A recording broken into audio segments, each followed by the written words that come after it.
దేవాలయ దర్శనం temple travel శ్రోతలకు నా హృదయపూర్వక అభినందనాలు తెలియజేస్తూ ఈ వారం రాజస్థాన్లోనేటువంటి 1444 స్తంభాలతో కూడినటువంటి ఒక అద్భుతమైనటువంటి పాలరాతి ఆలయం గురించి తెలుసుకుందాం. దాన్ని చతుర్ముఖ జైన్ దేవాలయం అంటారు. ఈ ఆలయానికి 600 సంవత్సరాల చరిత్ర ఉంది. ఇది ఈ ఆలయం రణక్పూర్ అనేటువంటి గ్రామంలో ఉంది. రాజస్థాన్ అంటే చాలా మంది గుర్తొచ్చేది ఎడార్లు, కోటలు, రాజభవనాలు. కానీ అదే రాష్ట్రంలో ఆరావళి పర్వతాల మధ్య ఒక ప్రశాంతమైన లోయలో ప్రపంచ ప్రసిద్ధి చెందిన ఒక జైన దేవాలయం ఉంది. దీన్ని చతుర్ముఖ జైన్ దేవాలయం లేదా రణక్పూర్ జైన్ టెంపుల్ అని కూడా అంటారు. ఉదయపూర్ నుండి 90 కిలోమీటర్ల దూరంలోని ప్రాంతం ప్రకృతి సౌందర్యంతో పాటు ఆధ్యాత్మిక ప్రశాంతత కూడా ప్రసిద్ధి చెందింది.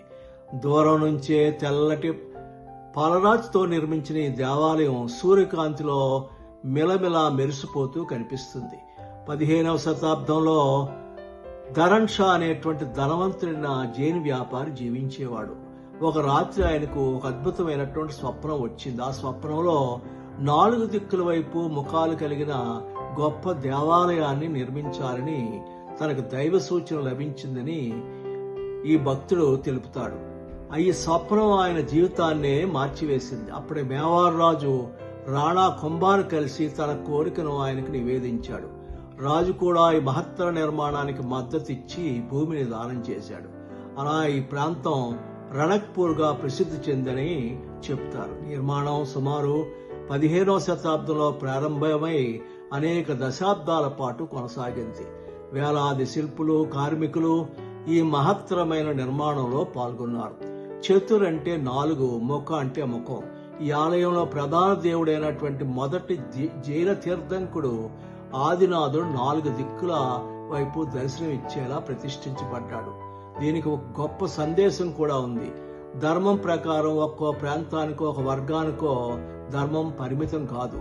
సత్యం, శాంతి, కరుణ అన్ని దిక్కులకు సమానంగా వ్యాపిస్తాయని ఈ నిర్మాణం సూచిస్తుంది. అందుకే 4 ప్రవేశ ద్వారాలు కూడా రూపొందించారు. ఏ దిశ నుండి వచ్చిన భక్తుడైనా సమానంగా దేవుణ్ణి దర్శించవచ్చు. ఈ దేవాలయం గురించి ప్రపంచవ్యాప్తంగా ఎక్కువగా చెప్పుకునే విషయం ఇదే. 1444 పాలరాతి స్తంభాలు కానీ ఏ ఒక్క స్తంభం కూడా ఇతర స్తంభాన్ని పోలి ఉండకపోవడం ఈ దేవాలయం యొక్క ఒక గొప్పతనం. వేరువేరు ఆకృతులు, వేరువేరు నమూనాలు. ఇంత పెద్ద నిర్మాణంలో ఒకే నమూనాను 2 సార్లు ఉపయోగించిన నమూనాను మరొకసారి ఉపయోగించకుండా రూపొందించడం నిజంగా ఒక అసాధారణమైనటువంటి శిల్పకళా ప్రక్రియగా చెప్పవచ్చు. జైన సంప్రదాయంలో ఒక ఆసక్తికరమైనటువంటి భావన ఉంది. పరిపూర్ణత దేవునిదే. మనిషి చేసే ప్రతి కళాఖండం ప్రత్యేకమైనదైనా అది దేవుని సృష్టికి సమానం కాదని సూచించడానికి ప్రతి స్తంభాన్ని భిన్నంగా చెక్కారని చెప్తారు. ఈ ఆలయం అంతా తెల్లని పాలరాతితో నిర్మించబడింది. ప్రతి గుమ్మడం, ప్రతి పైకప్పు, ప్రతి స్తంభం, ప్రతి గోడ అద్భుతమైనటువంటి సూక్ష్మ శిల్పాలతో నిండి ఉంటుంది. పూల నమూనాలు, వల్లు, దేవతలు, యక్షులు, ధ్యానంలో ఉన్న తీర్థంకుల రూపాలు, వీటిని చూస్తే పాలరాతితో ప్రాణం పోశారేమో అనిపిస్తుంది. ఈ శిల్పాల కోసం శిల్పులు ఎన్నో సంవత్సరాలు కష్టపడ్డారని చరిత్రకారులు భావిస్తున్నారు. ఈ ఆలయంలోకి అడుగు పెడితే బయట ఎండ ఎంత తీవ్రంగా ఉన్నా లోపల చల్లదనం కలుగుతుంది. దానికి కారణం ప్రత్యేకమైనటువంటి శిల్పుల శిల్పకళా నైపుణ్యం. ఎత్తైన గుమ్మటాలు, సహజ గాలి ప్రసరణ, వెలుతురుకు లోపల వచ్చే విధానం, ఇవన్నీ కూడా ఒక శాస్త్రీయ పద్ధతిలో రూపొందించబడ్డాయి. అందుకే ఆధునిక ఎయిర్ కండిషన్ లేకుండానే సహజ వాతావరణాన్ని సృష్టించడం 15వ శతాబ్దపు శిల్పుల ప్రతిభను తెలియజేస్తుంది. ఉదయం సూర్యుడు ఉదయించినప్పుడు, మధ్యాహ్నం, సాయంత్రం ప్రతి సమయంలో ఈ ఆలయం వేరువేరు రూపాల్లో కనిపిస్తుంది. పాలరాతిపై పడే శివుని కిరణాలు లోపల అద్భుతమైనటువంటి కాంతి నీడల ఆటలను సృష్టిస్తాయి. అందుకే ఫోటోగ్రాఫర్లు, చరిత్ర పరిశోధకులు, పర్యాటకులు ప్రపంచం నలుమూల నుంచి ఇక్కడికి వస్తుంటారు.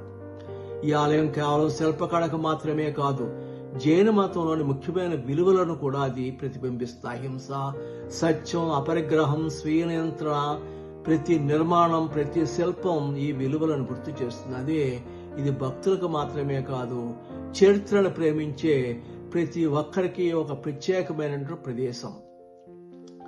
ఈ ఆలయాన్ని సందర్శించే ముందు కొన్ని విషయాలు తెలుసుకోండి. ఈ దేవాలయాన్ని సందర్శించాలనుకునేవారు అక్టోబర్ నుండి మార్చి వరకు వెళ్తే సమయం అనుకూలంగా ఉంటుంది. ఉదయం సమయంలో పాలరాతిపై పడే సూర్యకాంతి ఆలయ అందాన్ని మరింత పెంచుతుంది. ఇది నేటికి జైనుల పవిత్ర ప్రార్థనా స్థలం కాబట్టి సందర్శకులు అక్కడి నియమాలను గౌరవించాలి. 600 సంవత్సరాల క్రితం ఆధునిక యంత్రాలు లేకుండా, కంప్యూటర్లు లేకుండా ఇలాంటి మహత్తర నిర్మాణాన్ని సృష్టించడం నిజంగా మానవ ప్రతిభకు నిదర్శనం. రణక్పూర్ చతుర్ముఖ దైన దేవాలయం మనకు గొప్ప సందేశం ఇస్తుంది. సంపద కంటే సంస్కృతి గొప్పది, శక్తి కంటే కాంతి గొప్పది. కాలం గడిచిన కళ ఎప్పటికీ నిలిచిపోతుంది. అందుకే ఈ ఆలయం నేటికి ప్రపంచాన్ని ఆదర్శపరుస్తూనే ఉంది. ఈ వీడియో మీకు నచ్చినట్లయితే సబ్స్క్రైబ్ చేయండి, షేర్ చేయండి, కామెంట్ చేయండి. ఇలాంటి చరిత్ర, సంస్కృతి, ప్రపంచంలోని అద్భుత ప్రదేశాల గురించి ఆసక్తికరమైనటువంటి డాక్యుమెంటరీలు చూడాలంటే మా ఛానల్ను తప్పనిసరిగా సబ్స్క్రైబ్ చేయండి. జై హింద్.